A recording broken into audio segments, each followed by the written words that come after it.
Have you met people who have an intense energy? Now, these kind of people, if you spend time with them, your hours turn to seconds. You rarely realize that you have spent so much time with them. And there are certain different kinds of people whom even a minute might sound months. So, what is the difference between these two kinds of people? They are very good speakers, their talks are engaging, but there's something different, and this is what I call as energy. Now, we all know energy. The energy of our voice, of our presentation, of ourselves. When we enter a room, we know that we can empower the audience with our energy. So today we are focusing on tips and some practical tips from my experience. How can you attune that energy to a level where you can harvest that in your public speaking? Now, again, every single person has energy. I don't believe a person who tells, "Oh, I don't have energy." People misconstrue the statements that a high energy people has to be an extrovert and a low energy people has to be an introvert. On the contrary, if you look into the history, all the great public speakers, every single person is an introvert who invested that energy in and channelized it to influence the audience for a greater purpose. So when I started my journey, I met many brilliant speakers in my public speaking journey. One such person that reminds me is of Trevor, and he still happens to be a member of Talking Point at Docklands Toastmasters. And because of Trevor, I joined the club because I like to be around people whom I can learn from. Now, Trevor comes with this incredible energy. So he enamors you with his energy, the way he talks. And if you happen to be at the Talking Point Docklands, next time just watch the levels of energy with which he projects. And I wanted to be like Trevor. How can I build that kind of energy?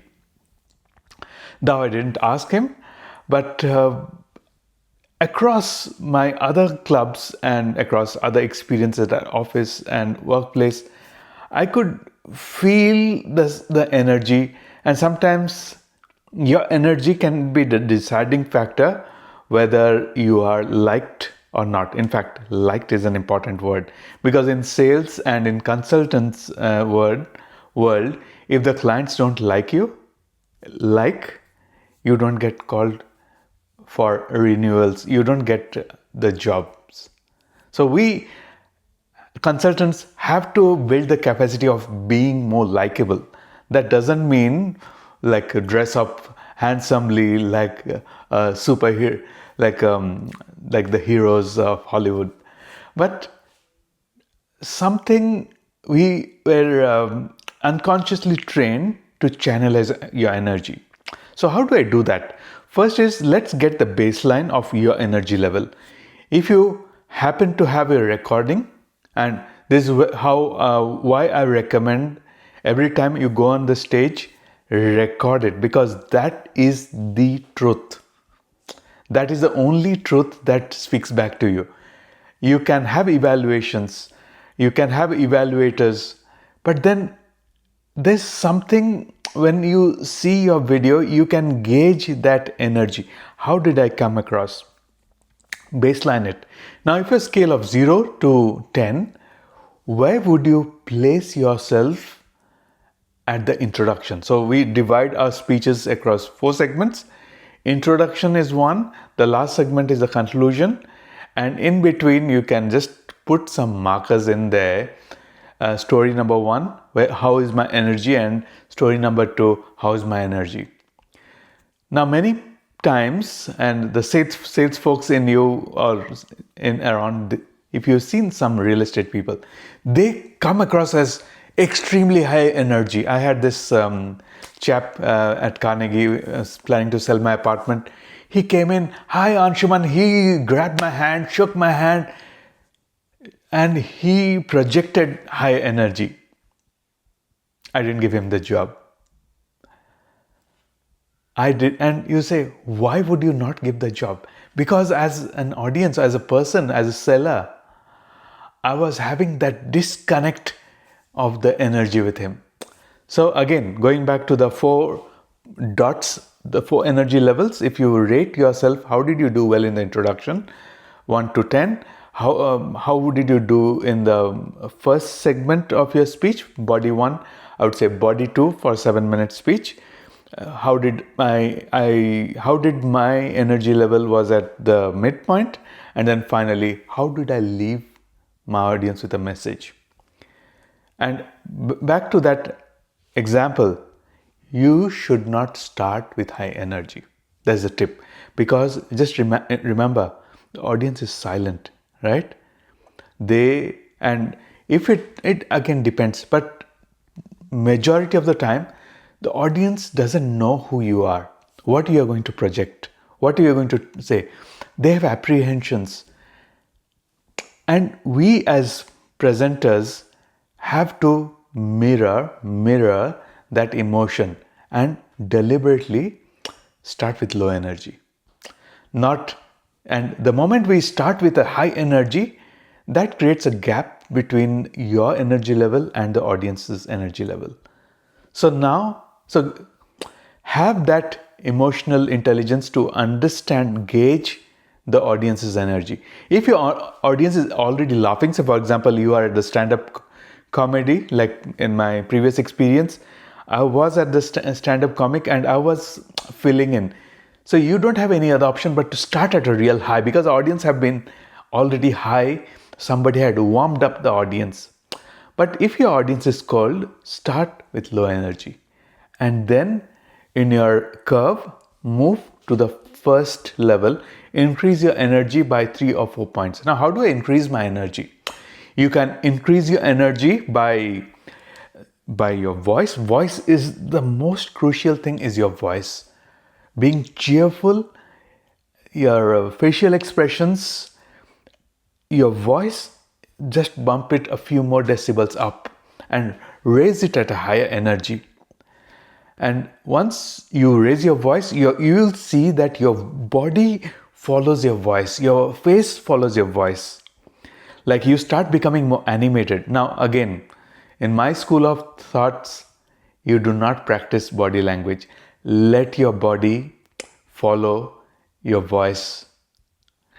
So you move up to a higher energy, and then in your second point, maintain that higher energy. And again, depends. If you have a sad story in the middle, if your story is of very sad, you slow down your voice.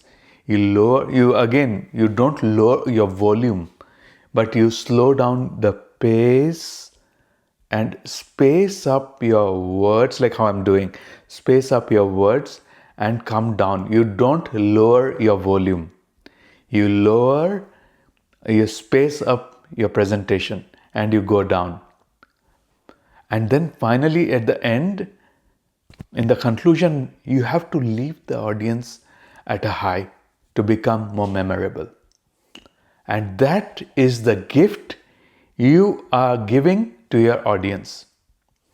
The gift is the gift of energy. The energy that you are feeling, your message has the certain energy. Imagine if people listen to your message and do some action around it. That gives them the energy to do action. As public speaking is a doing sport. It's not a watching, thinking, laughing, clapping, and going home kind of project. It's like you worked so hard on a presentation, you prepare it, and you give the gift of energy, and that the audience can take and do something. And again, the energy follows the Newton's law of conservation of energy, is it not? That means energy cannot be created and cannot be destroyed. It can only be transferred from one body to the other. So that means when you prepare your presentation, you put in so much energy, your brain cycles, you're building something creative. And then when you present, you are giving your gift away. And remember, it's a gift. There is, and you know the definition of gift? The definition of a gift is you do not accept anything in return. No, it's a gift for the audience. And that, my friend, perhaps I've started unraveling, if you have figured out, the purpose of public speaking. The purpose of public speaking is transferring the emotions or the energy of how I feel to you, so then we are feeling the same emotion and we are at the same level plane. Many times in our public speaking journey, we tell, I want to become a good speaker. I want the speakers to follow me. Why should they follow you? What are you giving them for them to follow you? Are you giving them a gift? Following is an organic part of leadership. But let that not be the goal of leadership. Leadership is of service. Service, that means of giving.